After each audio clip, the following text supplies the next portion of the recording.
का सबसे पहला क्वेश्चन देखते हैं। भारत की पहली सेमी हाई स्पीड क्षेत्रीय रेल सेवा का नाम क्या है? क्वेश्चन इंपॉर्टेंट है, याद रखिएगा। भारत की पहली सेमी हाई स्पीड क्षेत्रीय रेल सेवा को रैपिडेक्स नाम दिया गया है। देखिए, भारत के पीएम नरेंद्र मोदी 20 अक्टूबर को मतलब आज के दिन भारत की पहली सेमी हाई स्पीड क्षेत्रीय रेल सेवा के पहले चरण का इनॉग्रेशन करने वाले हैं। अब जैसा कि अभी हमने बात की, भारत की पहली सेमी हाई स्पीड क्षेत्रीय रेल सेवा को रैपिडेक्स नाम दिया गया है। और यह जो पहली सेमी हाई स्पीड क्षेत्रीय रेल सेवा है फ्रेंड्स, ये साहिबाबाद से दुहाई के मध्य में शुरू की गई है, जो कि यूपी में आते हैं। यह 17 किलोमीटर लंबी रैपिड रेल सेवा होने वाली है, जिसका हाल ही में इनॉग्रेशन किया जाने वाला है।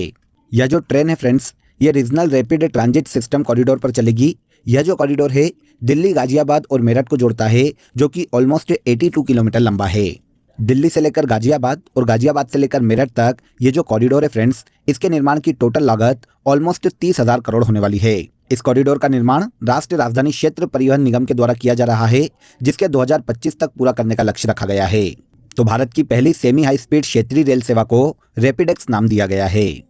देखिए दोस्तों, अगर आपको मंथली करंट अफेयर्स की डिटेल पीडीएफ लेना है तो आप रूट एप्लीकेशन या क्रेजी जीके ट्रिक एप्लीकेशन से डाउनलोड कर सकते हैं। साथ ही आप वीडियो के कमेंट बॉक्स में भी लिंक दिया हुआ है, जहां से क्लिक करके आप ले सकते हैं। इन मंथली करंट अफेयर्स पीडीएफ में देखिए पूरे मंथ के जो सबसे ज्यादा एग्जाम रिलेवेंट क्वेश्चन होते हैं, उन क्वेश्चन को यहाँ पर डिटेल के साथ प्रोवाइड किया गया है, जो एग्जाम के लास्ट टाइम रिविजन में आपको बहुत हेल्प करता है। तो एक बार जरूर क्लिक करें। चलिए आगे बढ़ते हैं। इसके बाद सेकंड क्वेश्चन देखिए, हाल ही में रघुवर दास को किस राज्य का नया राज्यपाल नियुक्त किया गया है? तो देखिए, रघुवर दास को हाल ही में ओडिशा का नया गवर्नर नियुक्त किया गया है। आप सभी जानते हैं फ्रेंड्स कि भारत में गवर्नर की नियुक्ति किसी भी राज्य में भारत के प्रेसिडेंट के द्वारा की जाती है।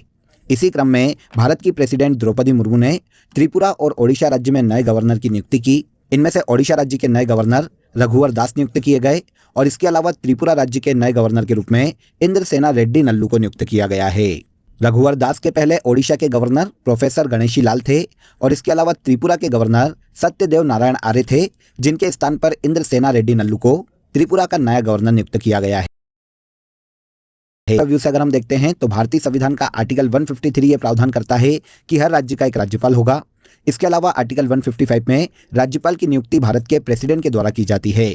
आर्टिकल 156 में इनकी पदावधि के बारे में बात की गई है।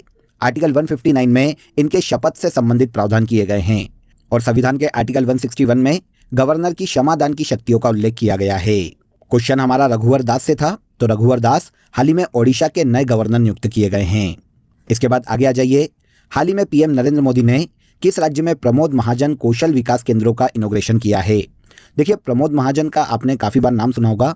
ये एक नेता थे महाराष्ट्र के, जिनका कुछ सालों पहले निधन हो गया था। अब इन्हीं के नाम पर पीएम नरेंद्र मोदी ने प्रमोद महाजन कौशल विकास केंद्रों का इनॉग्रेशन भारत के महाराष्ट्र राज्य में किया है। आंसर ए हो जाएगा। देखिए फ्रेंड्स, पीएम नरेंद्र मोदी के द्वारा महाराष्ट्र राज्य में 511 प्रमोद महाजन कौशल विकास केंद्रों का वर्चुअली इनॉग्रेशन किया गया है। इन केंद्रों की स्थापना महाराष्ट्र के 34 ग्रामीण जिलों में की जा रही है।